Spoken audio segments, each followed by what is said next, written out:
મહાપુરુષના દર્શન જ્યારે થાય છે, મહાપુરુષની જ્યારે કૃપા થાય છે, ત્યારે મોક્ષને માટે બીજું કાંઈ કરવું બાકી રહેતું નથી. વચનામૃત પ્રમાણ છે. વચનામૃતમાં કે સાધુના વચનમાં નિશંકપણે વર્તે, એ જેમ કેમ કરે, સાધુનો ગુલામ થઈને રહે. મહારાજના શબ્દો તો જુઓ, તમે વચનામૃતના શબ્દો તો જુઓ.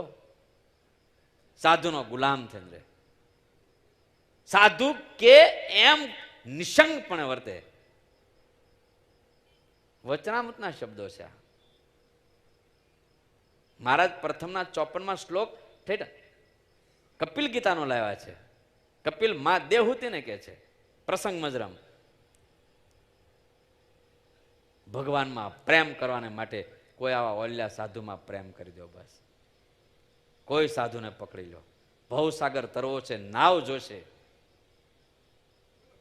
નાવ જોશે. બાહુબળથી તરાય એવો નથી, થાકી જવાય છે.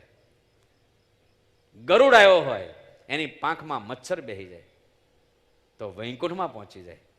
કોઈ શેઠિયાની બેગની અંદર કીડી જાય તો અમેરિકા પહોંચી જાય. આ સાધુના પગમાં બેહવાથી ધામમાં પહોંચી જવાય છે.